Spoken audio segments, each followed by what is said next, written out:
Good evening, everyone. I hope you can all hear me this evening. I'd like to welcome you to this webinar tonight. Um, I'm just having that thing where Zoom disappears on me and then it comes back, so my apologies for that. Hello, everyone. My name's Jeremy Miller. I'm the Regional Coordinator for Adapt West. Adapt West is one of the 4 regional climate partnerships who, along with Resilient East, Resilient South, and Resilient Hills and Coasts, represent 20 of the South Australian local governments. I'm very pleased to be your MC this evening. So I'd like to welcome you all. This is the 8th webinar in the series that we're running. And tonight, the topic is build your team. But before we begin, I'd like to do an acknowledgement of country. And we here would like to acknowledge and pay our respects to the traditional owners of the land on which we meet this evening. So I'm joining you from the lands of the Kaurna people of the Adelaide Plains in Clemsic, just northeast of the city, in the city of Port Adelaide Enfield. And I pay my respects to the elders past and present and extend that respect to Aboriginal and Torres Strait Islanders people joining us here this evening.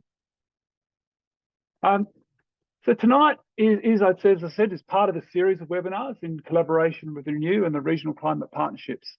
And these are designed to help us all understand more about how we can manage our homes to make them better, to be more comfortable, cheaper, and better for the planet and climate resilient. So a little bit about the webinar this evening. If you're new to the Zoom webinar, there's a few features that are along the bottom of your Zoom window that I'd like just to quickly draw your attention to. So the first one is the chat function in the bottom left-hand side of your screen. The chat is something you can use to exchange messages and comments during the forum as it runs, and simply click on the chat icon to operate that. We'd like to use the Q&A function to ask and answer questions this evening. So that's in the bottom right-hand side of your screen. So similarly, click on that icon and it will open up a question and answer window. Type your question and press enter. During this evening, you can also upvote questions by pressing the thumbs up icon.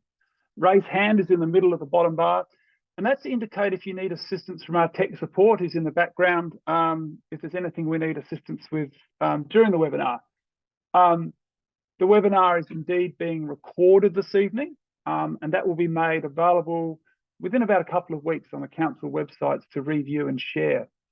The other webinars from the previous seminars are almost all there, so you can go back and have a look at what we've done previously. So I'd like to introduce you to our expert this evening, which is Rebeka Morgan. Now, knowing how to find your team can be overwhelming when planning a renovation or considering a new build. And now making smart choices about who you pick from the very beginning will not only save you time and money, but will also allow you to make the most sustainable approach. In this session, Rebeka Morgan from Build Her Collective will share her tips on how to find the right team for your build. As by way of introduction, I've got here that Rebeka bounced between architecture and construction management at university, working in roles such as side tender assistant, client-side quantity surveyor, and project manager. She finished up as the general manager of a commercial construction company. Registering as a residential builder, backed with a degree in construction management and a Masters of Entrepreneurship and Innovation, she hashed a plan to Build Her Collective to help women build and renovate and enjoy the process. So over to you, Rebeka, and I'll join you again at the end for the Q&A. So Rebeka, if you want to turn on your video, I will turn off my audio. Beautiful. Hello. Thank you, Jeremy, for that introduction, and how lucky everyone is to, I guess, have an amazing team of people like Renew and Adapt West and all the partners putting together a series like this. I know some of the other topics have been incredible and I guess very tech heavy. What I'm going to go through tonight, and I really actually love to run interactive sessions. So I'd love to know from you guys whether you're looking at building, new homes, renovating, things like that. So I can kind of gear it to you, but also go over through an overall. What I love about this topic is it doesn't matter about the tech if you can't implement it, if you can't get the people in place to build or get the team into place to kind of deliver that project in a budget, on time, in a way that you actually intended. You can have all that tech information swirling around in your head and it doesn't mean anything. Really, when it comes down to it, it's kind of getting a team, and there've been some questions sent in ahead of time, which I have included in the presentation, but getting a team together that understands your parameter, I find to be one of the more important parcels or pieces of the puzzle. I'm in Victoria, so I'm not in South Australia, but here we do a lot of work in kind of having this resilient team that kind of works together and knows our outcome. And our outcome isn't always to do with, you know, the project. It's not always cost. It's not always kind of hitting, you know, a passive house standard, but we might want to be including passive house principles. So it's about understanding what you're trying to achieve and then putting that through. Hopefully that makes sense to you guys, and we'll get kind of rolling into it. Oh, here we go. All righty.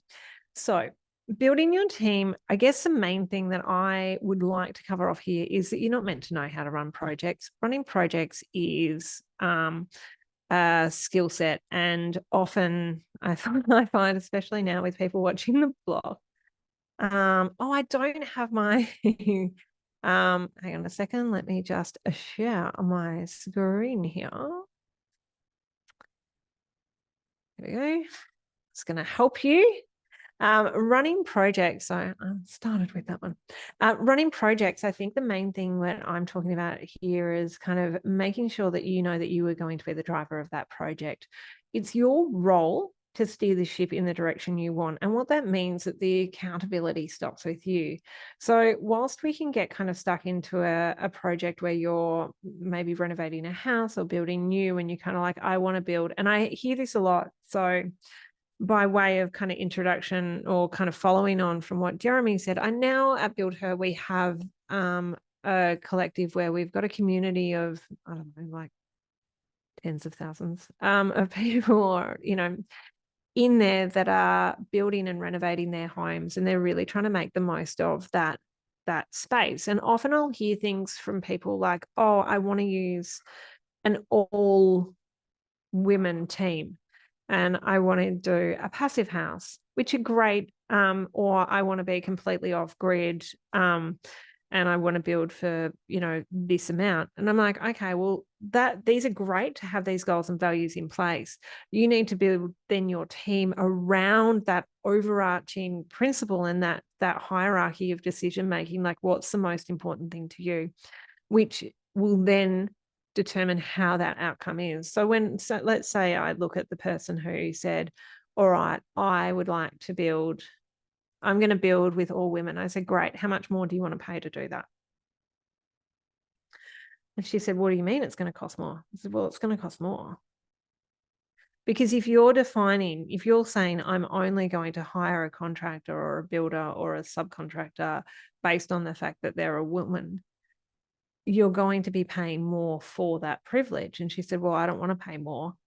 I don't have that much money. I thought I'd be able to do it cheaper like that. And I'm like, okay, well, then we start to consider what it is about that to get to the next point. What is that value? So the first thing I kind of like to think about is the values need to be ranked. So you're looking at time, money, life cycle. And when I say time, it's like the time taken to do the build, the time that you're going to put into it, how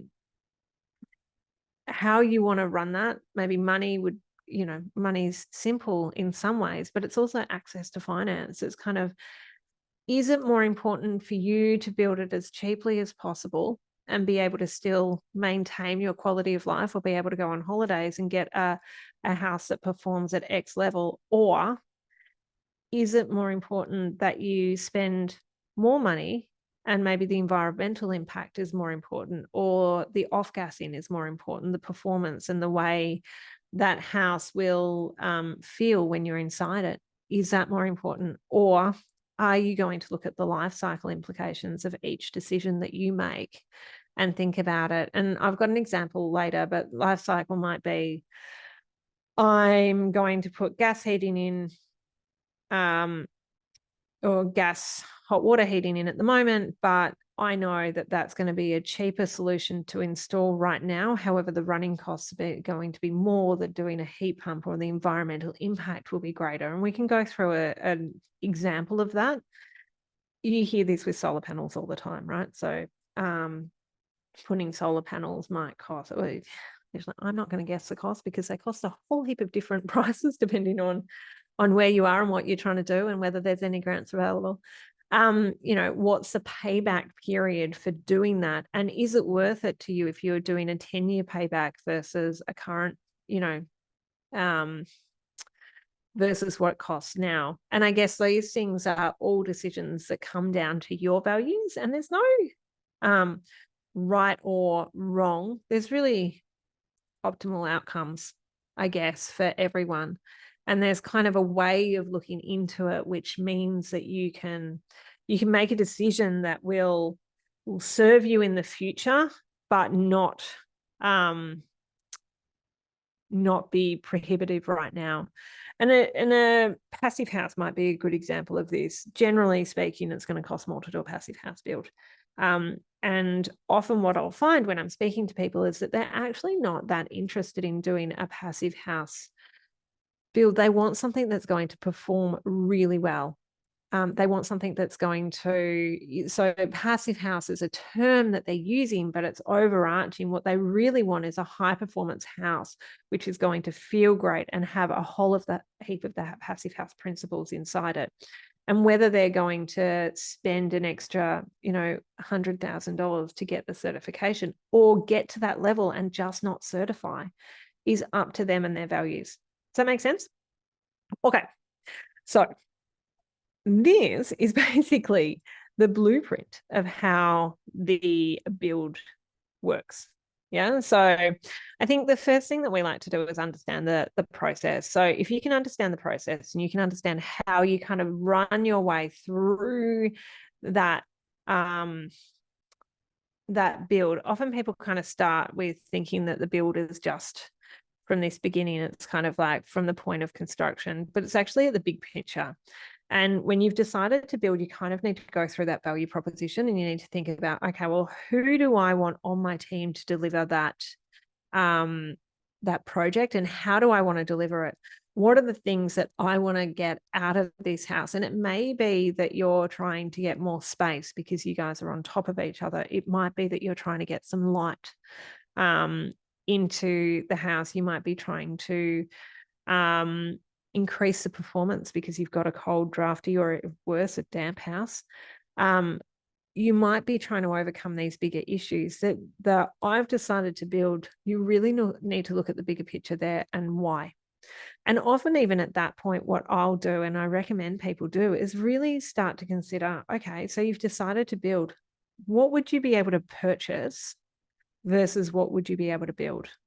And kind of, again, come out and look at it from a holistic nature. I think for us, these decisions are best made when you've kind of got all the information. So if you can go, okay, I'm in a house that's worth X. If I wanted to go buy something, it's going to cost me, including moving costs and everything else, it's going to cost me an extra $500,000 to go move to that next place. But if I'm going to build, it might cost me, or do a renovation, it might cost me $300. So already you've got a little bit more of a framework to work to, and that gives you that big picture. Along with that big picture, you've got to really think about, what's my need now? What's my need in 5 years, 10 years, 15 years, and 20 years? And people go, yeah, I've thought about that. What we'd encourage you to do, or what I encourage you to do, is actually write it out. How old are your kids? What are they going to be doing? What are the things that you need? Often I find people want to build, sometimes I find that people get to the point of wanting to build when their kids are kind of in that mid-teenage level, and they're not going to be at home for a long time. So they're building this big home, which isn't going to serve them very well if it takes them 2 or 3 years to actually build that house. So thinking about kind of where I am now, 5, 10, 15, 20 years, and what I need out of this home and how it can be adapted to fit that is really important.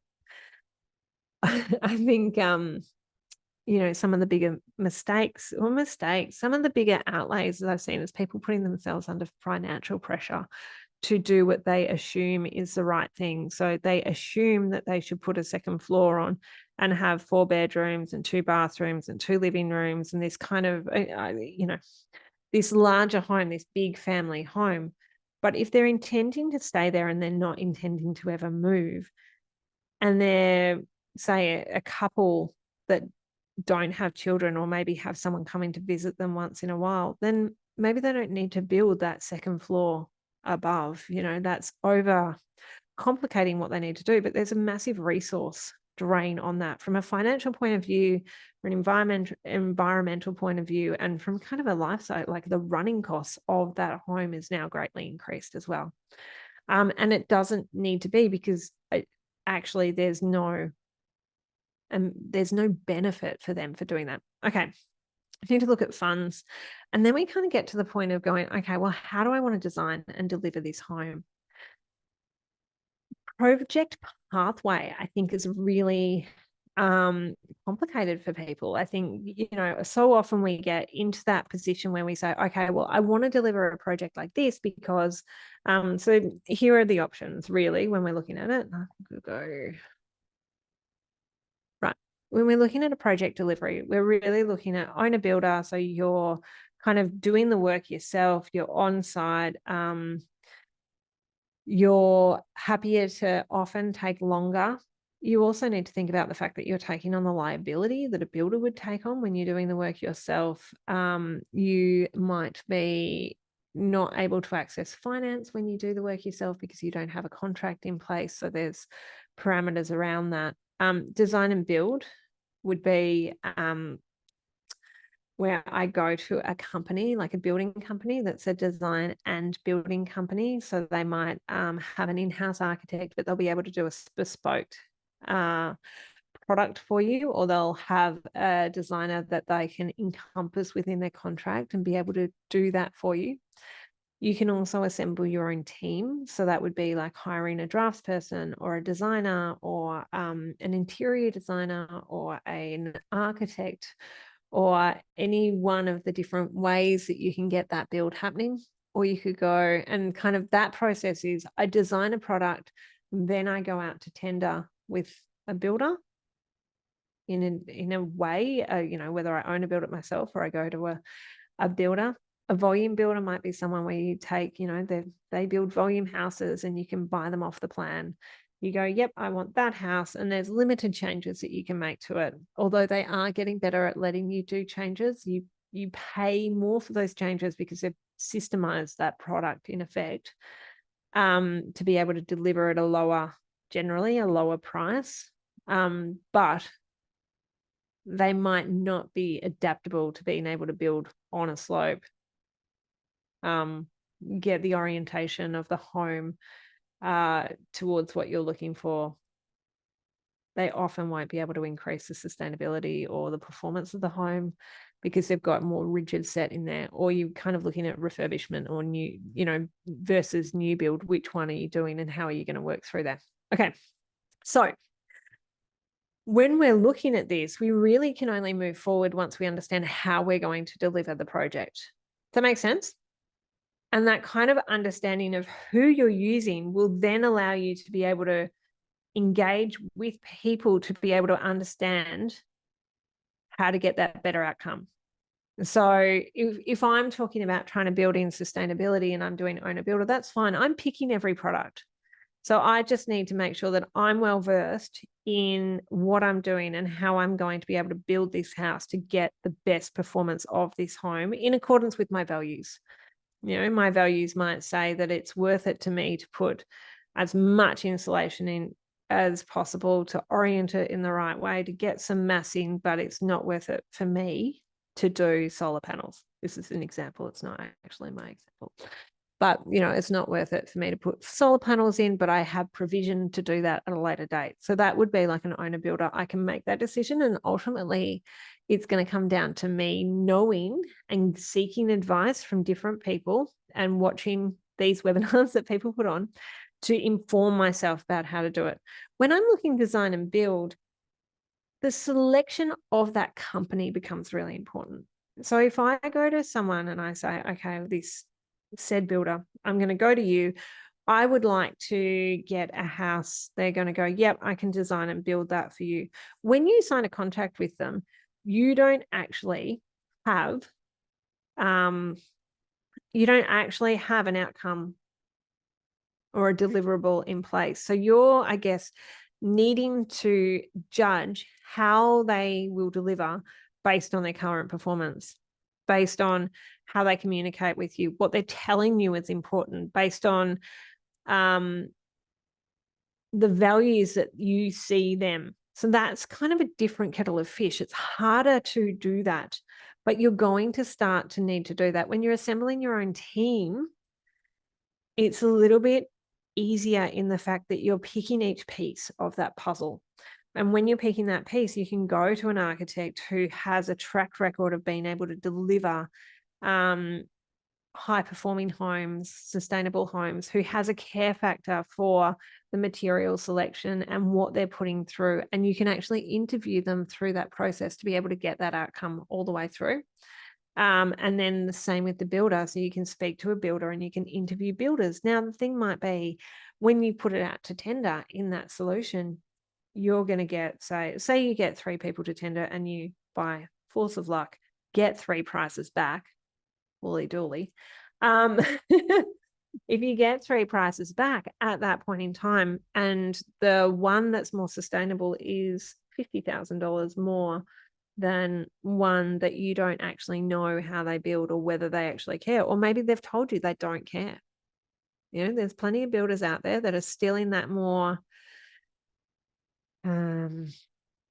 say backwards, but in the framework of they do what they know how to do, and it's technically harder to implement some of these processes. They don't understand what you're asking them to do. They've never used a heat pump. They've never had to make a building airtight, so they don't know how to wrap it. And so you're asking them to do that. They may care, they might not care. So you're going to need to go through that interview process to align them with the values of the build. Volume builders, again, you're going to know from the outset whether they're going to be invested in that or not. Refurbishment versus new build, again, it's just going to change your parameters, and understanding that actually when you're going through this process, you can actually come back and forth. So you can cycle through. So I call this more like a snakes and ladders. You're picking a designer or you're picking the method that you want to build. You also then need to look at the finances and the permits and the tendering, but you might end up having to go back to the designer and kind of having an understanding of that all the way through. Does that make sense? It's not quite as simple as, okay, I'm going to pick a designer, I'm going to tell them my budget. They'll give me a building that's within that budget that suits all of my parameters. Can you kind of see how having a really good understanding of the pathway through here can really help you deliver a project towards the end? To deliver a project that's going to hit on each of these things, but also it's not worth, if you get through those plans and you hate this build that you've put together, it's really not worth proceeding with that. You really want to come back to a step before or a couple of steps before and kind of go, okay, well, what is it that I'm trying to achieve again? And if you get that value right and you can communicate that right, and then people understand what sustainable outcomes you're looking for, and each person might be different. The integration with garden might be really important to you, and you've got someone that doesn't care about garden or landscape, or you're not hiring a landscape designer or having that input in the beginning, then it's going to be really hard to deliver on that through. Okay, so project delivery, important. Once you've gotten through that, and whether you're looking at an architect or a builder or trades, one of the questions that we had coming through was, well, how do I qualify them? What am I going to do to make sure that they are who they say they're going to be? We're going to know what they're telling me, and I'm going to get the outcome I want. So the first thing is always license and insurance.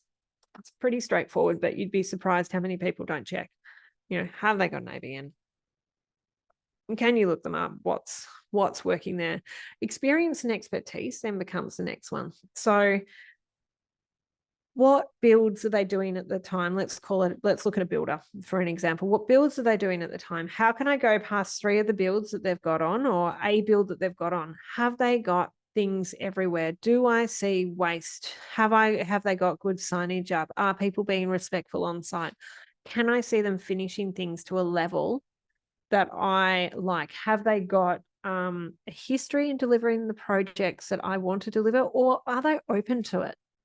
It doesn't matter that someone hasn't done a build, in the spec that you want, as long as they're excited by it and they're committed to delivering that. And you can see that it's not too much of a stretch from the pathway that they're on at the moment to get to that point.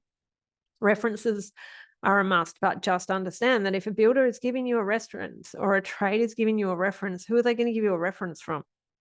Someone they know, like, trust, and who know, likes, and trusts them, that you're going to get, in general sense, a glowing review. So what I would like to do beforehand is go, okay, well, what builds have you got on at the moment?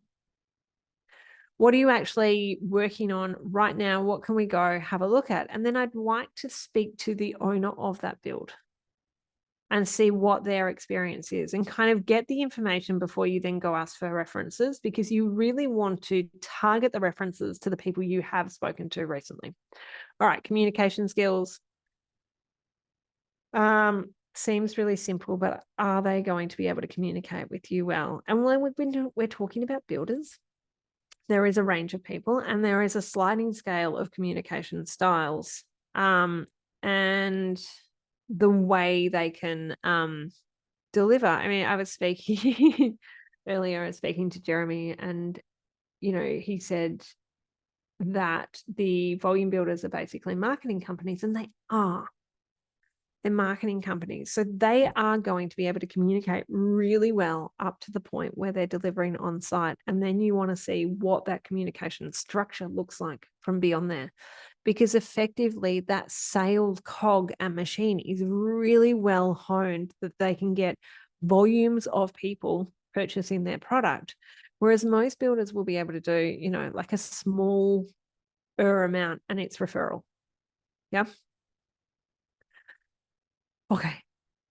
So when we're going through that, you then want to look at the pricing structure and kind of have an understanding that they're going to sit within your realm.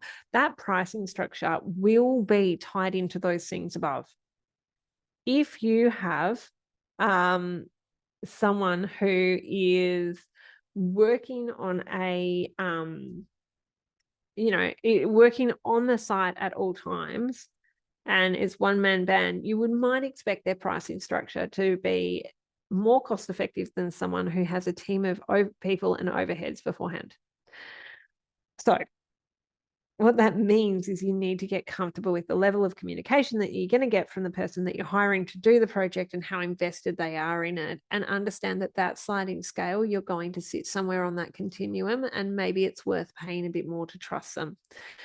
Site visits and inspections is pretty self-explanatory, but you probably do want to visit a site. If you are spending the most amount of money that you ever spend with someone and making that investment in your home, you want to make sure that you have seen the work that they are doing and have a look at what they're going to be delivering. Now, during the process, you will have inspections, you will have site visits. You need to know that up front as well, but you also really want to think about on that build process and how you deliver it. Like, what are we going to be doing here? Are we going to be collaborating and working as a team? And as I find products, are you interested in hearing about them? Or do I need to have everything 100% nailed down ahead of time, and I give you a set of plans and then you don't want me accessing that site until the end? Two very different styles of working. one suits the person who wants to pick things along the way, which is fine. And the other will suit someone who gets everything nailed down and nailed ahead of time. And you can see how you can get different, you can have different issues along the way, depending on which one you want to go with. Contracts and agreement. Obviously, you need to understand what contracts, what agreements they've got in place. How are you going to come to a solution on this build? Do they want you to sign a standard form contract, which would be really great, or is there something else that they're asking for, and are you comfortable with that? I would really go with one of the standard contracts. I probably tend to steer clear of custom contracts because they can be weighted a bit more heavily in one person's favor than the other. So if I've got an independent lawyer draw up a contract for me, and I'm a builder, but I'm a builder working for you, and I give you that contract, you can bet that contract is weighted in my favor, and it will address issues I've had previously on other sites. I'll give you a really good indication of how that works. But you should find that the more standardized contracts are better for that. Okay. Assessing materials and products then becomes the next thing. So again, through the design process, we really have to be looking at what materials, what products we're asking for, and how are we going to ensure that they are going to be a product that works for us. And then what's the parameters? So how am I going to make that decision? There's so much greenwashing. I can't, there's a lot of products that come from overseas at the moment, and I'm sure there has been conversations. I'm not going to go into what products are better and what are used in different ways, but I see so much of it. How do I know what's greenwashing, and how am I going to make my decision? And what's the hierarchy of that decision-making process? I know there's, if you take, say, a concrete slab, for example, and that concrete slab is oriented the right way, and concretes could be the appearance you're looking for, it might be the cost you're looking for, does it have longevity? Do you want to polish it? Are you going to lay something over the top of it? What's the sustainability outcome? Is it going to off-gas? Off-gassing is a big consideration. I know I made the mistake, and we all make mistakes. Building is an ongoing learning process. I made the mistake of I was trying to powder coat I had these steel windows that were going to be powder coated and installed in this house that I was living in quite a few years ago now. And they were too big to fit into the powder coat room, and so they treated them on site. Well, that off-gassing took about 6 months for my migraines to go, and it was triggered by that steel paint, and it was a really sharp lesson for me in the effects of living in a house which is newly built. When you're living in a house which is newly built, there are all the products and all the finishes are new, and you get an immense amount of off-gassing, and every trade is bringing dust. Like the polishing of stone, even when it's done off-site, they do most of it off-site, and then they come to site, and the epoxy they use to glue together is horrible stuff. And then they'll polish and grind that, and that gets in the air. And so all of these things are considerations for you.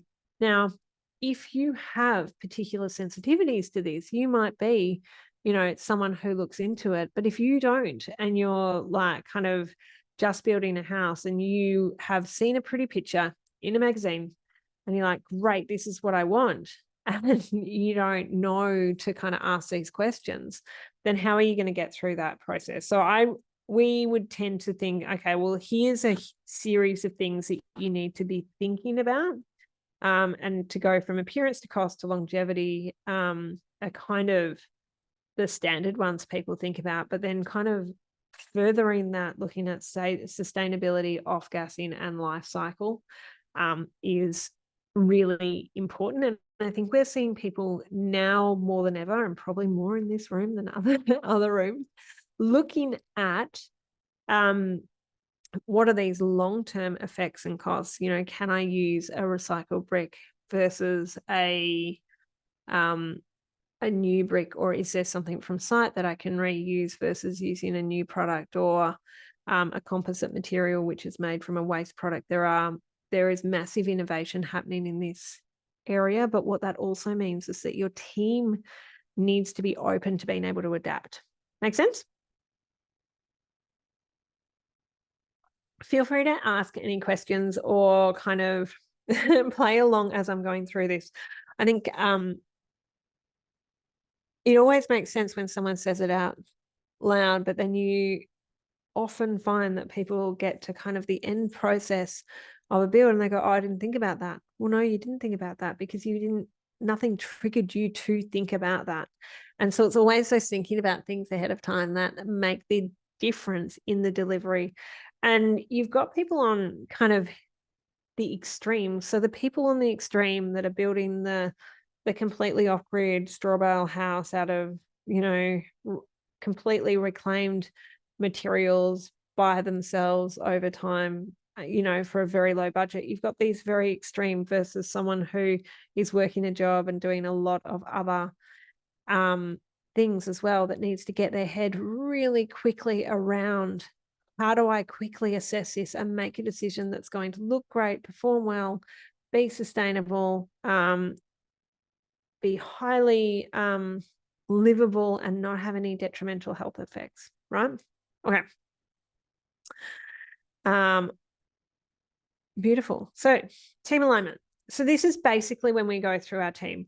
When I'm looking at team, these are the things that I am thinking about. So I'm really thinking about, do I have shared vision? If I'm going to be working with someone, if I'm doing a build with someone, generally I'm going to be doing a build with them for 2-3 years, 1-2-3 years, right? Sometimes more, very rarely less. So I want to make sure that it is fun to work with them, that we've got a shared vision, that there are clear goals, and I'm communicating effectively with them, but they're communicating effectively with me. And that kind of goes into timeframes. It goes into understanding what they value and how they want to deliver that project. Is it, and this is often the case, are you hiring an architect which is building their portfolio, and at all costs, what they want to do is build a portfolio which is showy and wow and doesn't take into account any of the other things that you're looking for?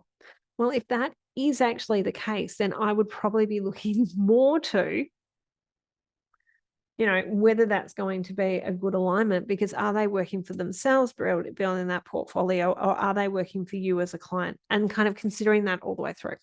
All right, then we want to be looking at collaboration. How are we going to work together? Is there a process to work together, or are they a lone ranger? They're going to solve it. You need to build what they've done. There are designers out there. There are builders out there that will just, actually, I had one the other day. So I've done the interior specs. We do interior design as well. I've done the interior design specs for a project. It's been sent to the builder. The builder goes, oh, I didn't even look at that. I've just, you know, put what I wanted in. Like, what do you mean? It's not collaboration. He doesn't look at the documentation. He's used to building for himself, and he's just going to do what he's going to do no matter what the documents say. Now, I don't imagine there's going to be a high level of compliance with the latest building code either, but he's going to get away with as much as he can get away with. That is not the type of builder that I would be looking to put on my builds, right? This was not one of my specific builds. It was a build that a client's doing, and they don't have an issue with this. It aligns with what they are happy with because they're looking for dollars. But to me, that is red flags all the way through. It's not a collaboration. It's kind of, I'm just doing it my way, and it doesn't matter what you're doing. How are you going to coordinate your efforts? What's the process for going forward? What's the dispute resolution? How are we going to make sure that everything we do is aligned and we're kind of getting to that point? Are we empowered to make decisions or to bring things to the table, or is it just one person's way? And that could be client-led or design-led. There are designers which will do exactly what you ask them to do. So if you tell them you want a window on the west and you want it to be massive, and it doesn't matter about the impacts of that. They will put it there for you. And then you have other people who will argue that that is not going to perform really well, that you're going to increase your heat loading, that you've got a massive issue with that, that, you know, it's not going to make the house nice to be in. And you need to know where you sit on that. Are people empowered to come forward? And that's about the team you set up. Don't forget that this is your build, your project, and it's your vision. So when you're talking about, you know, we always say it's kind of my vision, my space, my moments, but that's your build. It's your responsibility to deliver this in a way that is going to be in alignment with the values that you've set up, and the team you put together needs to represent that. Okay, so flexibility, adaptability, again, innovative area. There has been so many, I think we're the 8th seminar here. There's a getting off gas kind of toolkit, and there's a whole heap of information that has been put out by the teams, and this is changing very quickly. The requirement for government, I'm in Victoria, and the government's just announced that there's no gas going to be going into sites from later this year. We weren't doing gas anyway, but that is requiring a large amount of adaptability from people in the industry. And I put up something in support on Instagram, which is nothing, but I did that, and I got a barrage of people which was like, well, there goes my business, and well, what about this, and this? And I'm like, well, it needs to, there are solutions to all of these things, but it's just whether you're on board with that and you're flexible and you're going to adapt, or if you've always done something one way and that's the way you're going to do it. Innovation as well. Are they willing to try and work through solutions? I think the further you push things, the more solutions that you need to come up with. And the industry is very fast changing. 20 years ago, the house pride was not the same as it is now.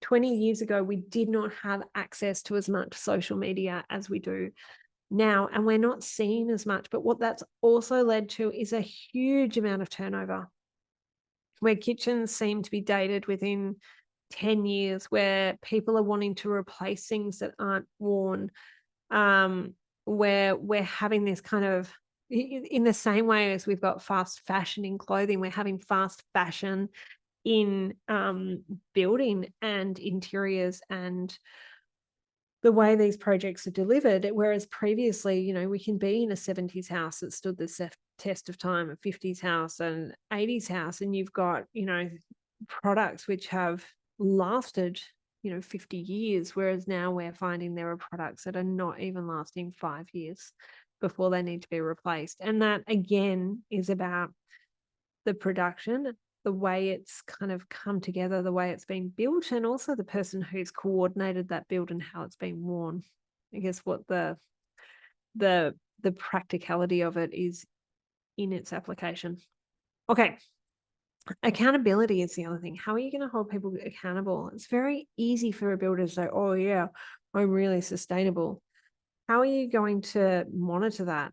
Are you going to have small things on site? Like, are they going to separate their rubbish? Are they going to sell and reuse any of the offcuts that they can possibly do? Do they have, do they have a policy around coffee cups or site sheds and the use of things on your building site? Or are they just kind of winging it? And you can see that pretty quickly when you go to a building site. You can kind of see what their current standards are, and that doesn't matter if their current standard doesn't necessarily match what you would like to deliver, because you could play a part in helping them get to a different point as well, helping them kind of move towards best practice. And there are a lot more, I guess, there's a lot more governance out on it, but there's people that are pushing change from a building point of view, because there's for every 3-bedroom house that gets built, there is another build there's another bedroom worth of materials that ends up in landfill. Think about that for a minute. For every 3-bedroom house that is built, there's like a bedroom worth of. You could build a 4th bedroom with the materials that get thrown out. Now, it's because they're not full-size sheets, and it's because they don't fit, or misordering and all of these different things, but we can build better across the way. And if you've got someone that wants to build better, it can actually cost you a lot less to understand the implication of that. And it may be in the design process that someone kind of sits down and goes, okay, this sheet of cladding comes in a sheet that's 2.4 or 2.8. Let's say 2.4. What are we going to do at the bottom so we don't need a join and to waste half a sheet, or to waste a third of the sheet because we can't kind of join? What are we going to do to make sure that our material wastage is reduced as well, which has a positive impact to the cost of building?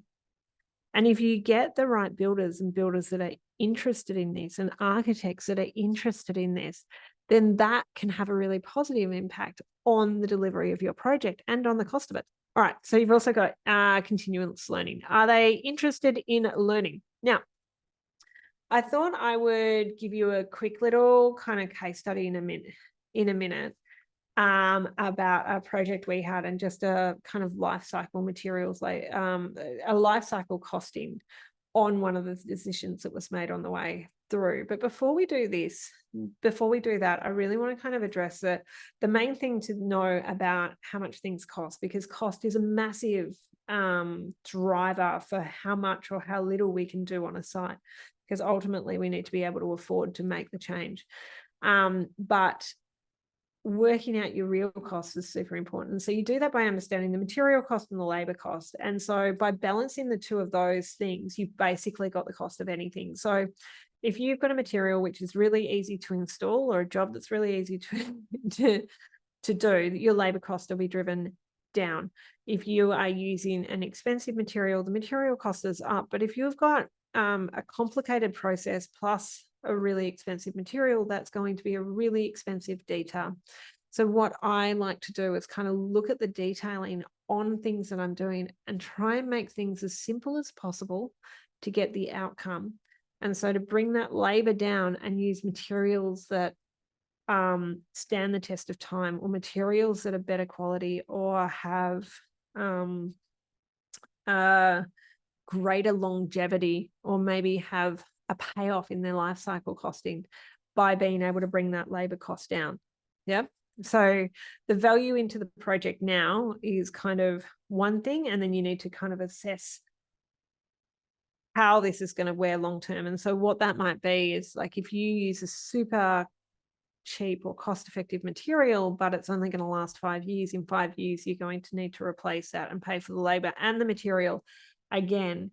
Is it worth doing that, or investing a little bit more up front and having a material that will last 15, 20 years, right? So pretty simple concepts, but actually concepts that people miss all the time. And when you point it out, they're like, oh yeah, that really makes sense, I should be looking at that. But on the way through, it's often, you're so driven by all these different parameters that you really need to rank your values and think about, okay, well, what am I trying to achieve, and bring it back to, am I going to achieve that by using this product or doing that? So labor and materials are your levers. Balance is basically the product. How do you put them together and use them in a way which is going to create a product that performs really well over time? One of the things that I like to do is I invest quite heavily in lights. As a general rule, I'm not a big fan of downlights. They don't perform very well. They're not like great to live in. They don't have a great, often they don't have a great energy rating either. So I like to use a more expensive uplighter, but it's a single product that has a better feeling in the room, and it'll cast a glow over the ceiling. So I can replace maybe 8 downlights with 1 uplighter, but the uplighter itself is maybe, I don't know, like 4 times as much as a downlight. The thing is, the labor to install all of those downlights plus the cost of the downlights means that one uplighter is way more cost effective in the initial phase of installing it, but also in the way that it plays through over time, because one light transferring light in the way that it's meant to be, so I guess putting light onto the surfaces rather than kind of pocketing light down as downlights would, but not actually hitting a surface, so not kind of illuminating that, is going to perform better from an energy rationale as well. Yep, kind of understood, but you kind of gotta, some of these things you've got to be pointed out, or you need someone who's invested in kind of working with this and getting the best outcome to be able to make the decisions on the way through. Otherwise, it's so easy to go, well, everyone uses downlights, so when I'm drawing my lighting plan, I'm just going to put downlights everywhere because that's what everyone does, rather than rethinking about it and going, okay, well, let me spend 5 hot minutes of getting best practice. Might be a few hours, but you're going to live with the implication of each of these decisions for a long time. All right, so building, I have found, is always constant backwards and forwards. So it's a balance. So you want going to set budgets, you're going to design, you're going to review the design against the budget. You're also going to review the design against the other implications. So the other parameters that you have as your value proposition. What are you trying to achieve? That's going to go through design development. You're going to get some quotes, but you can also come backwards and forwards. And so this, at least in the design process and the kind of process at the beginning where you're doing a bit of that backwards and forwards and costing, it can be circular. It can move forward a couple of steps and backwards a couple of steps. What if I do this? What will work there? How do I, that's not fitting for this reason or that reason. How do I then move backwards? But everyone, I think there's this common problem where people think it's a very linear process, and that linear process means that people don't want to go backwards when they should go backwards. Make sense? All right, so understand the process to win the game. You really need to understand each of these processes on the way through and what you're trying to get out of it to be able to win at this game. And ultimately, winning the game is getting a house that you value and is performing the way you want it to perform over time. All right. So don't forget, we're looking at a piece of paper and then we're guessing at how that's going to sorry, Laurie, you said you dislike downlights out there and there's so many other options. I know, I'm like, Stop the Glare has been thrown around our office a bit. So this is, I thought I'd end on this, and it's just a bit of a case study of a townhouse development. Now, townhouses, so as I'm a builder and a developer, so both of those things seem to be dirty words. Obviously builders and developers are only about cutting corners and doing things as cheaply as possible, and I don't actually think that's true. They are in a lot of cases, but then there are people like me that want to actually create a great product. So I took these 2 houses on, I bought them, they had a massive townhouse developments. I think each townhouse was maybe 380 square meters each. Lots of wasted space, wouldn't have performed very well, also highly ugly. And what we did was we kind of said, okay, well, we want to build 2 houses. We want to do side by side. And these are the photos that I've been showing you the whole way through are one of those houses. And we want to create a case study that you can actually develop in a more sustainable way and create a better project, which is going to perform better and actually sell better as well. So to do this more sustainable townhouse development, now, here's the thing. I can't say it's a passive house. It's not a perfect project. There are many flaws, and there are always going to be flaws when you do a building. Right. So what I was looking at, and flaws from a sustainability point of view, there are always flaws when you build a building, because we need to make a decision on that continuum of how much money we've got to create this building and how we can create a building with the best outcome. So when I'm doing that project, I was looking at, how do I reduce the size of the build is a big impact, huge impact, right? How do I reduce the size of the build to create spaces with the same amount of functional room. So these actually were 4-bedroom, 2 living space family homes in the inner north in Melbourne. How do I decrease it from that kind of big 380 square meters to create flexible spaces that have been able to adapt to different times? So that was the first thing. Size of build. Size of build will have a great impact. Great impact because the less material we put into that build, the less impact we have on the environment, but also in that life cycle of how are we going to heat and cool this home. If we build better spaces that are more efficient and perform better, then we're going to have a much better outcome long term. Okay, use of materials. How am I going to use great materials? How am I going to use recycled materials? How do I do more with less? How do I get impact without over complicating the build and how we go through? How am I going to decide which paint to use or what process to use, or whether I'm using a spotted gum, which is kiln dried versus a treated timber, when I'm looking at that kind of usage through that kind of off-gassing or that process through creating that timber to have a better product. How am I recycling wastage on site? Like, what am I doing with that? Am I selling it? Am I throwing it in a tip? Am I reusing it in different products? Am I making sure that I'm using products which I don't have to buy too much excess stock of or have a lot of wastage on? Then the energy wastage. How am I performing a house which is going to perform well? And that iteration actually took quite a long time on these, because we wanted houses that would feel really great and perform in a really great passive way without being passive houses, perform in a really great passive way and exceed industry standards. But small things like 2 windows in an upstairs bedroom on different walls to create airflow can become really important. So then that changes the shell of that building and the envelope in the way that a lot of townhouse developments, if you call them, we actually made these 2 separate houses. We took them off each other.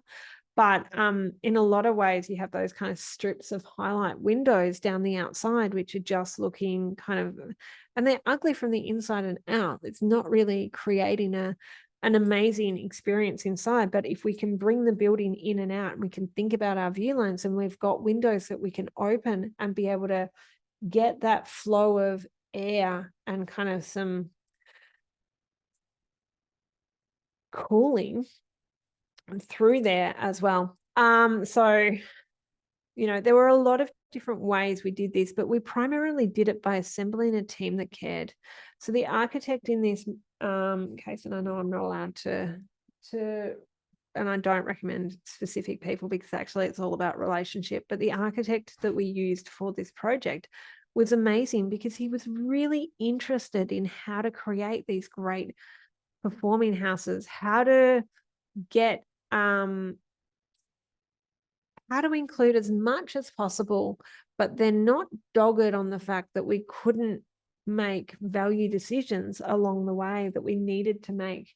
And then what would be a non-negotiable and what would be a negotiable, So non-negotiable for me is I'm not putting downlights through a house, for example, but non-negotiable for him was having the 2 windows, even if it changed the shell of the building, to have that airflow through the house and to have it feel great when you live in it.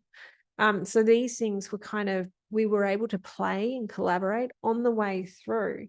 And then use things like recycled brick, which was more cost effective than using new brick. And we used a cream brick, because reds were very fashionable at that point in time, and lots of people were using them. So how do we then take these, how as a team can we combine all the things we know and our common interests and be able to build them? We built them as well. So again, you had a very invested builder. that, how do we combine these things to create a better product that someone wants to live in and will ultimately stand the test of time longer, because that is a house that has more value. It sold for more than it would sell for if it was the townhouse, even though it was a smaller footprint, but had so many more of these features in it that made it feel much better and be more livable. And now I'm starting to work with a lot of developers that are starting to pick up on this, and it's one of the things that they're incorporating through their projects, which I'm loving. All right, so on that kind of process, we had this situation come up where we didn't want to get gas on site, but we were looking at heat pumps, right? So, and we had to make this decision because there was actually, this project was myself on one side and my partner. And then we had 7 investors, which were women that invested a small amount, and they did a process to kind of learn the art of building and developing. So kind of fun from a different point of view as well. So when we're looking at this, we were kind of looking at the real costs and the environmental impacts on your way through. And I guess you've got you're looking at gas heating versus heat pump heating. And then what are the different things we're considering here? Is it efficiency, time and life cycle? So just running that through, looking at the costings, we kind of went, okay, we've got a heat pump hot water system, and that was going to be $4,900 per house. And so if you actually look at that versus a gas heating system, which was, I think, $1,500 per site, you go, geez, that's expensive.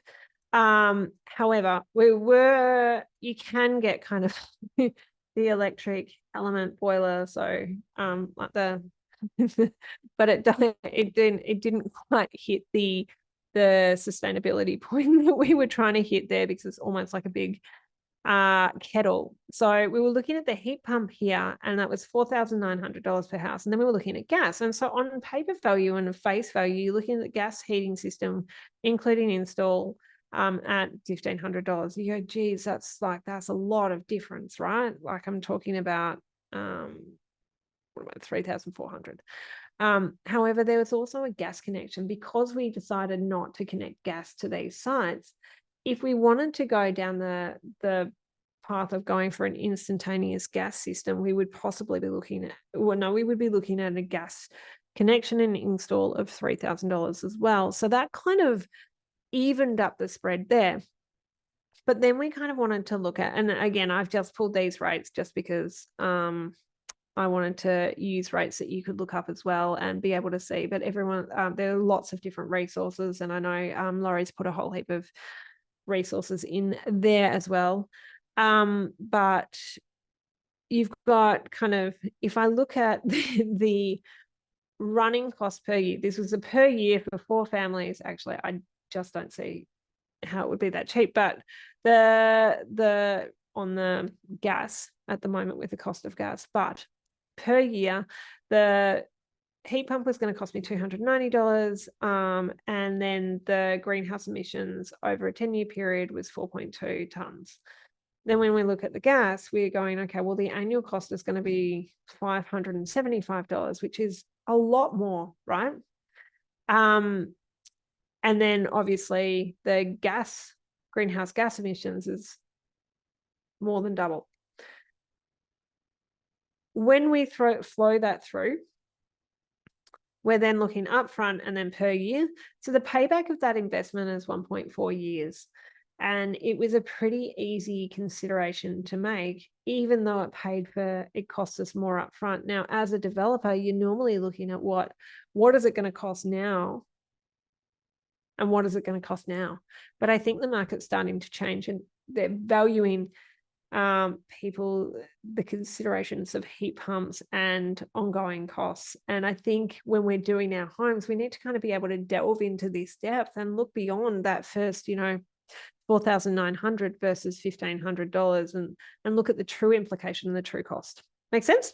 So basically, balance and values of a project is how you make those decisions, how you get that kind of team around you.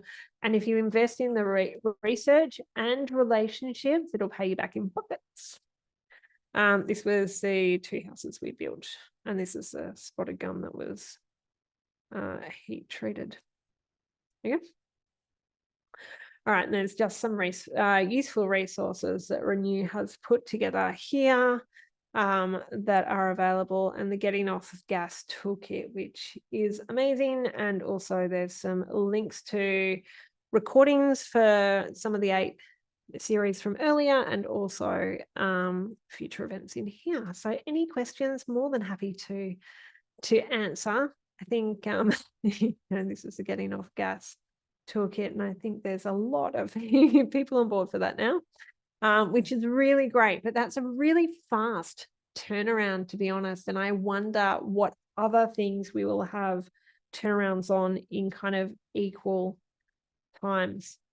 All right. Now, so tomorrow night we have here, is it tomorrow night? Lost what day it is. We've got trades, wiring, plumbing, and troubleshooting on the Getting Off Gas, which I think is before the Matilda game. So you can do both. All right. Happy to take any questions or, sorry, tomorrow night we have there's the last Getting Off Gas webinar. Sorry, it was an older slide, so tomorrow night, but Wednesday the 16th of August, but I think there's replays as well available. I'm gonna jump in there. Thanks, Rebeka. That was really interesting. I know you covered a lot of ground in a relatively short period of time, and some really interesting, I think, jumping off points for people to consider as well, like what they need to know, where do they go from here. We haven't had a whole lot of questions come through on the Q&A function, but here's some we prepared earlier, in a sense that some people sent some questions through.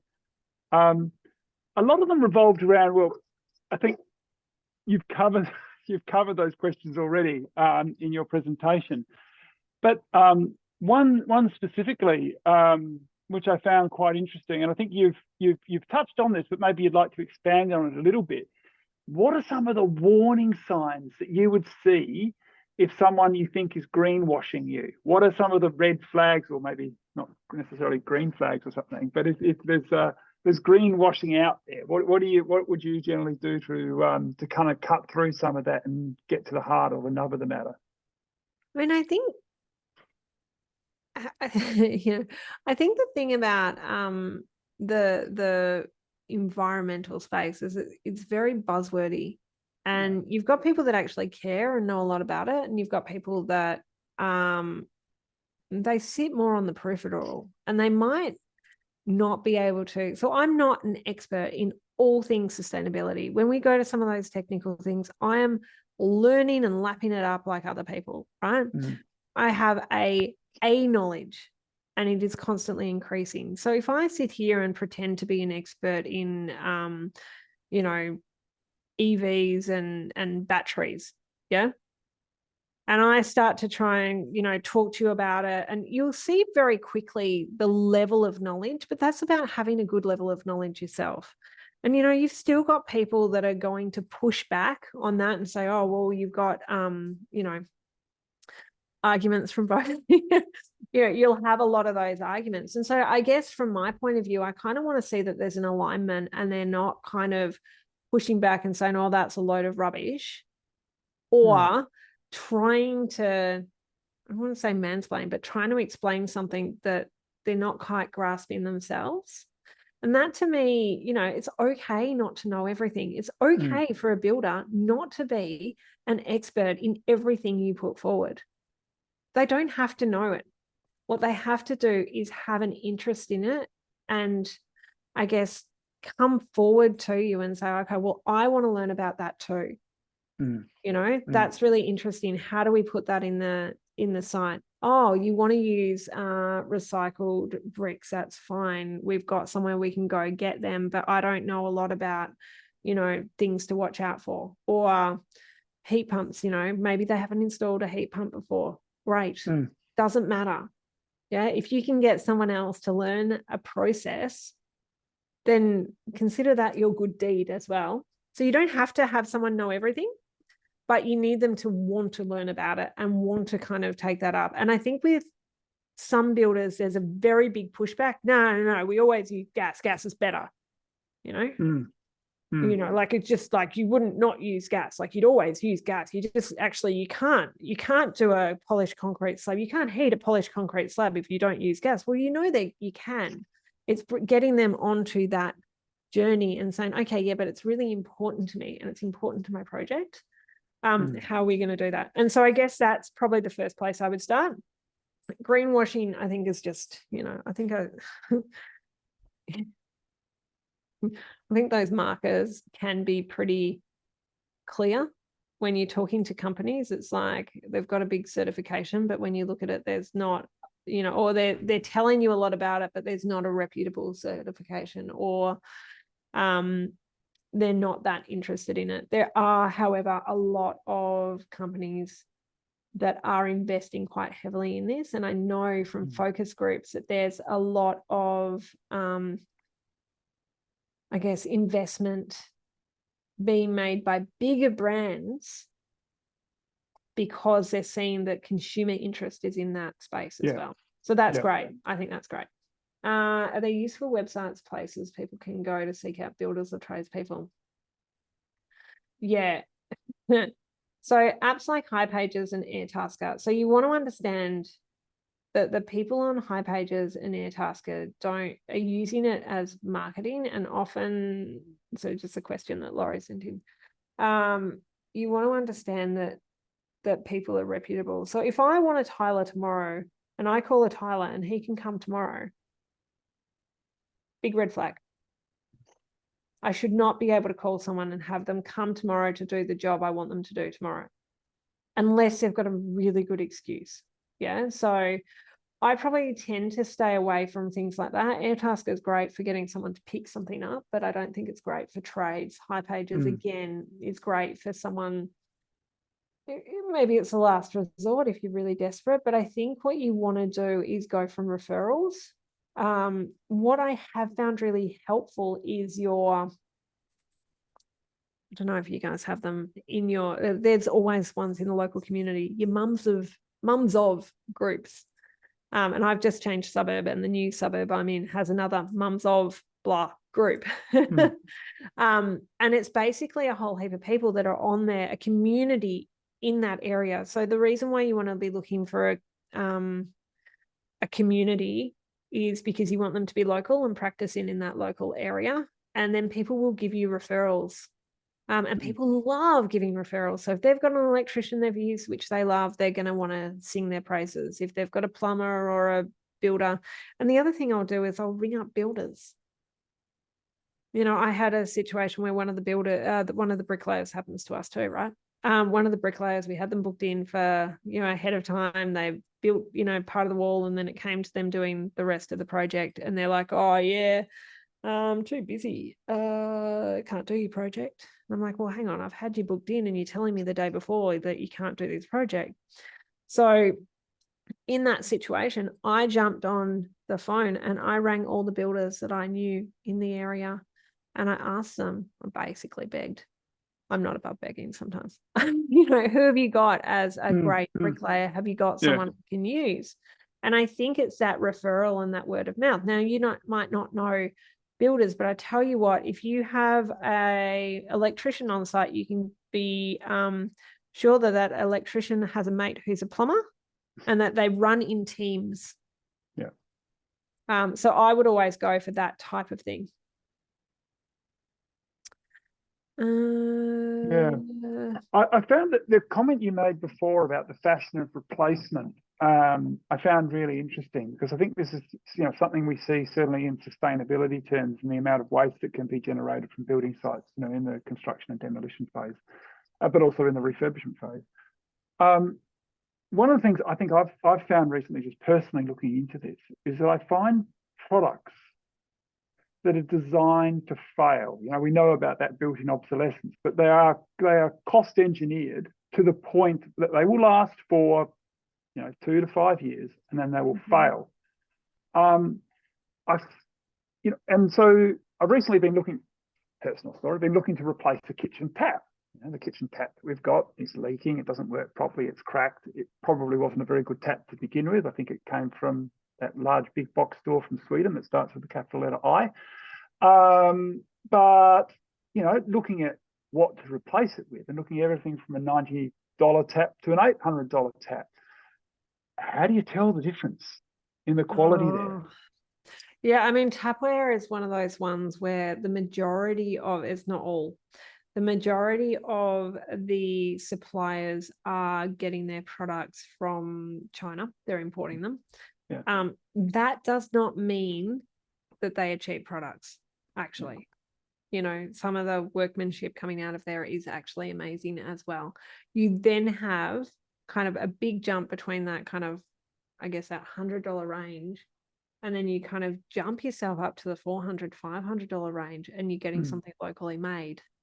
So you need to decide yourself, do you go for a supplier? And there's suppliers which are local in, Victoria and South Australia. There's quite a lot of these type of suppliers, but their electroplating process costs a lot more and is a lot more time consuming. So you have to wait on it as well because they don't carry stock.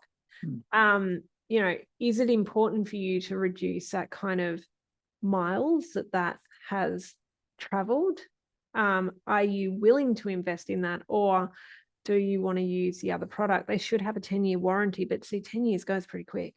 It doesn't feel like it does from the outset, but it does go really quick. But when we're looking at those taps in the older style, the 50s kitchens, they're still going and working really well in a lot of cases. And they're, like the 70 years on, like you've got really simple products and parts. And I think sometimes people over gizmo things, so they definitely will fail because there's too much happening to a simple process. That makes sense? Yeah, totally. Carpet would be another one you kind of look at. You look at the old Axminsters, and you pull them out of some of the old houses, and they're still in amazing condition, despite the fact that not a lot of people want big, fleur-de-lis and flowers on their floors now. They're still in amazing conditions because they're made in a different process in a different way. So you don't have a hessian back with a glue. And then, stuck to the top of it, you've got kind of this woven backed, but then that's going to cost you 4 times as much. So I guess that's where you get those really tricky conversations where you're kind of going, what level can I get to and how long do I expect this to go for? Yeah. It's a hard one because you want to make sure that you're getting best value for money. As we do, we don't want to spend more than we have to, but we also want to make sure that something's going to last, the time, and that's sometimes you have to make a compromise. Well, that's where there'll be a tipping point, right? Yeah. And it's a different tipping point for each person. Indeed. Now, there was a number of questions that were sent in previously, which I'm going to group together. There's a lot to do with how do you find, and I think you've covered that. How do you find the right person? So how do you find the right trade? We can't recommend specific people, but there's, I think, just doing those investigations you've suggested. But someone's asked, is the framework in terms of deciding whether to go for an architect or a building designer first. So, there's 2 paths there, or 2 doorways, if you like. One's an architect, one's a building designer. Or going with, your builder, like maybe a design and construct project home, volume home builder, when building your family home. So, where do you start with that decision? Should you go and engage a designer initially to get some concepts, to get that kind of feel for what you want, or do you go down that path of going straight to sort of the one-stop shop where they might be able to solve all your problems for you? Yeah, I mean, that again is going to be values and outcomes, right? So and there's ways of managing things. So I deal with a lot of people that are trying to manage this process. And it's about certainty. So there's a reason why each of these people exists, right? An architect would generally, they have spent, I think it's 5 years studying plus 2 years to get registered. Like there's a serious investment in and dedication in time, and they're just not that well paid, frankly, normally. in most situations. But, you know, you've got this person who's an expert, so they're more likely to be giving you a bespoke. Again, there are great architects and crap architects, right? So that's why we've got to do that kind of find the ones that were referred to and then work out who resonates with you. And so I think there was a slide up earlier that I had kind of going through the builder. You know, when we're looking at a builder or a trade, it's the same stuff with architects, right? And designers. You know, what's the quality of their work? How are they? What are they doing? Are they interested in this? Do our values align? What's our communication going to be like? Do I love the outcome of their product? Because they're building from, they're designing to what you're telling them ultimately. So sometimes what they've designed and they've got up online as display projects isn't necessarily representative of their style. So it's about having those conversations, but also knowing that, Jeremy, if you're working with someone and you love them and they are amazing for you, that does not mean that I can go use that same person and they'll be amazing for me, right? Because I work in a very different way than you work. Yeah. And so I might be that client that drives them nuts because I'm like excitable and I'm like, look at this project, look at that project. And you're that client that's got a really clear vision and holds true to it, gets everything nutted down, you know, like, and both of these things, like we're pushing that relationship in different ways. And so what I find is that people want that perfect solution, but like above the fact that you're a counsellor and you can't recommend people because that would be, above that, the relationship is different between two people, and it's often not the consultant and the way they work that's changing, but more the client needs to find a really good fit for them. Yeah. So in answer to that, you need to just understand the process that you're going to go through for each person. So if I'm using an architect, I want to understand my outcome. Yeah. So am I getting something which is like that architect that I used on the Rathmines project? Great architect, more expensive than I would normally spend on a townhouse development. However, he was committed to sustainability. I loved his designs. He worked locally in the area and he had a really great process. Yeah. So I went with him and then I did the interiors, or I did the interiors with team. We had two designers and we worked together really on that, and I'll kind of fill out the interiors. Now he might, as an architect, go, I don't want to work with someone who's going to be prescriptive on interiors. I want to dictate all of that. So you've got to understand where your parameters hit. When you're working with a builder, so I know a builder who's a passive house builder, and he will design and construct that home, that passive house, right? And does an amazing job. But if you don't like their style and the way they put together houses, it's not really worth a lot to you. Yeah, because it's not going to be a space you want to be in. So, you know, when we think about volume builders or design and construct builders, we probably think more about builders being able to do cost effectively and cut corners, but it's not necessarily the case. It's really about kind of understanding what those values are that you're trying to get through, how much control do you want to get, and how much certainty do you have? And then kind of going through that process, understanding what the process is with each person. A drafts person might be a perfectly great outcome for you in your project, but for me, it's going to be a disaster, you know, because a drafts person is going to do what I tell them to do, and I can't be trusted to tell them exactly what I want. Whereas you've got a really clear vision and you've seen something that you're like, just draw me this, it's perfect. Does that make sense? Yeah, totally. Yeah. Hopefully that's helpful, John. Oh, no, it's good. I was just going to say, I don't know if you can hear in the background, but my dogs have decided to start barking them, which is rather uproariously. Okay, that's good. Just riffing off onto another question that's here then, was, you know, you just mentioned passive house there for a moment. Someone's asked I think it's a bit of a cheeky question, and I'm sorry, but it's about, is it possible to get a passive house outcome on a passive solar budget, and how? Yeah, so my personal belief on this is that you can get about 80% of the way without costing more, in fact, sometimes costing less, right? Yeah. And it's that extra kind of certification and that extra, you know, doing things like wrapping a building, making it airtight. Like that's not something that a lot of builders are going to be able to do. You're going to pay for that. However, it might be worth it if you do the trade-off. If you look at it, you know, putting windows in that are one spec versus another spec. Windows are going to be one of the most expensive parts. However, if your designer, and this is where I think it gets interesting, if the architect and the designer are committed to this process and they have learnt along the projects that they're doing and they work very closely with their energy reporter, then you can get a great outcome. So the process I normally run, and I'm really close with my energy reporter. It's a kind of, he's actually, and so we work on the plans together, which is an unusual situation. Normally you give it to the architect will then deliver everything they want, and then they'll send them through to the energy assessor. The energy assessor will give you a ranking and then send that back to the architect, and then you'll go, okay, you can't have these windows on the south walls, whatever it is. We do it a little bit differently, and we kind of go through the process. We use an architect that and really important, understands the principles really well, understands what they're doing. B, we get that energy rater and reporter into some of those meetings ahead of time, so you can have that holistic understanding ahead of, you know, I guess before you start kind of, before you start pulling apart the design, you're kind of designing within the parameters. Does that make sense? Yeah.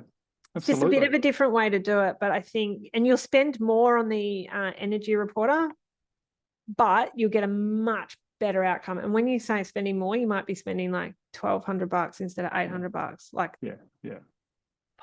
like tiny pockets.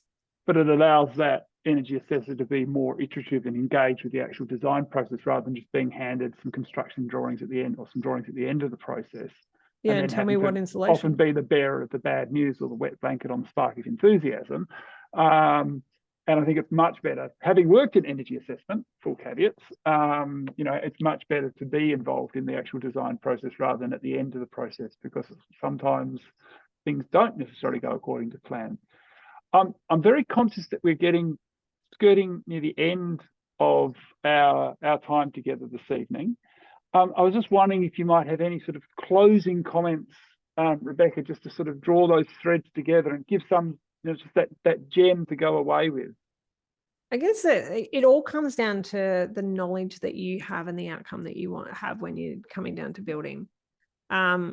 Great clients are educated, but will also listen and learn, right? And I think this is an area where you've got a lot of people and a lot of different systems, and the best practice, it's fast. I mean, that's so exciting, right? There's all this change in the industry, and passive house was one of these things that was not talked about 10 years ago, or it was talked about by a very select group of people, and now it's very mainstream. So we're on the edge of that, and that means that like the role we can play in gathering information and then implementing it in our homes when we build, and kind of really thinking through that process. And the mech and elec is actually one of the biggest parts as well, kind of understanding how the heating and cooling systems are going to work with how the house is going to perform. If you can educate yourself and kind of get involved in that process and surround yourself with a team that is also enthusiastic, it's going to be a super fun project. And like, this is probably a little bit more hippie, but I actually feel that if the project is fun and the way you deliver it and the build is great, then the outcome and the home you're delivering is a home that people want to be in. Yeah. Does that make sense? Oh, absolutely. Everyone's got pride. Everyone's excited about it. And they take pride in the finished product, and you're happy with it at the end of the day as well, which is so important. Rebeka, I'd like to thank you. Your willingness to share your stories with us and your enthusiasm for this subject shines through. It's really good to hear from your experience and drawing us through those stages that are involved in the you know, right from that very early stage when you're thinking, I'd like to do something, through to actually the end of it where you know, get those keys and can open the door and enter that home. I think that's fantastic. And thank you so much. It's been really interesting. This, as I said, this has been recorded. It will be made available probably within a couple of weeks, within the fortnight. So that's really good. Just to sort of wrap things up for this evening before I let you all go, those who are in this seminar this evening, you will shortly receive an email with a survey to fill in. Please do that straight away while things are fresh in your mind. We'd love to get your feedback on this seminar. Tell us much what we did wrong or what we're doing good. It's always good to hear. The next seminar in this series, in the August intensive series, August has been an intensive month for these seminars. It's on water and greening. That's next week, same time, Tuesday the 22nd. The links to register for that are via all your RCP contacts, and that was put in the chat earlier on. And yeah, that's all I've really got to say. I'd like to thank you all for being here this evening. It's been really great to have you, and look forward to seeing you in the webinars that are coming up. Thank you.